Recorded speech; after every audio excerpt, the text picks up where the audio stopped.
Hey guys, final part on my 2022 Sprinter 2.0 turbo gas engine spark plug replacement.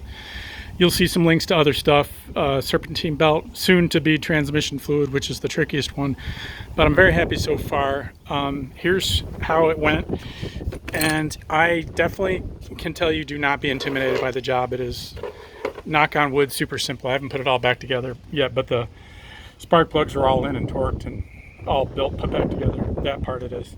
So here's what you got. You got to remove the air box, which is simple. The hardest part actually in the whole job is getting this clip out that's on the air box. You'll see it. It's got a little tiny, which I already told you guys in the previous video, so I won't waste your time. So look at the other video. It's got a little tiny lock clip that covers the main clip. So you've got to remove that clip, or get it loose, I'm sorry. Okay, then you got, this, I told you about that, easy clip, the oil fill easy clip. This I just squeezed and got out. Airbox comes off. These are just rubber grommets, sits on those rubber things there. Okay, then you got the rubber sound insulation cover.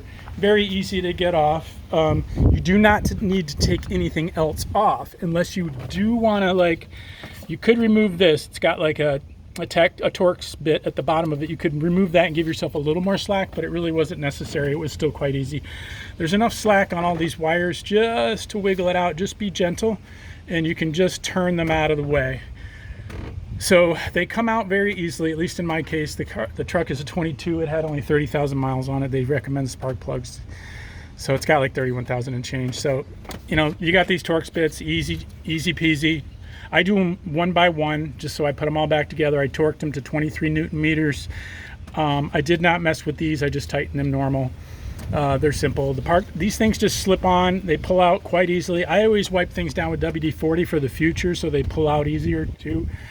And on the plugs, I always put a tiny drop of grease on them going in so the threads don't bind up in the future. That's just me, up to you.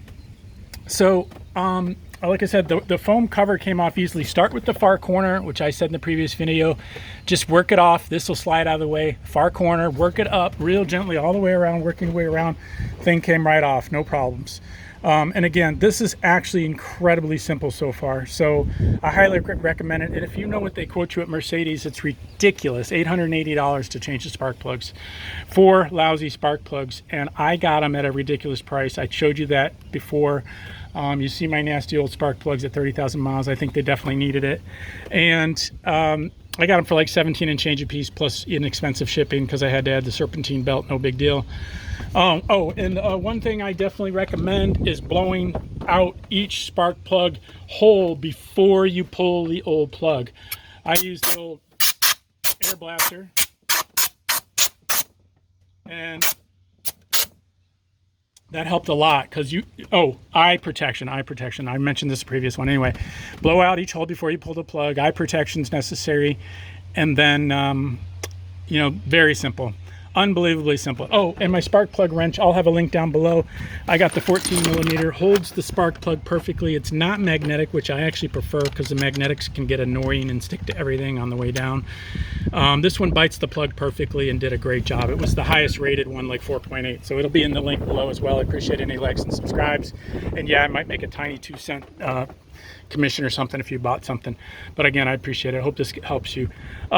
Silly, simple job so far, and everything I know how to put back together at this point. It's plug and play like Tinker Toys. So hope that helps you guys. I appreciate it. Again, any likes and subscribes. Hit me up if you have any questions. Again, this is the 2-liter turbo gas. Obviously, this is the third Sprinter I've had every engine model. I do love the gas. So far, I'm not happy about the transmission fluid change. That's coming up next week, so stay tuned if you need help with that. I'll have hopefully the most consolidated pile of information that you've seen on the transmission so far. Take care. Out.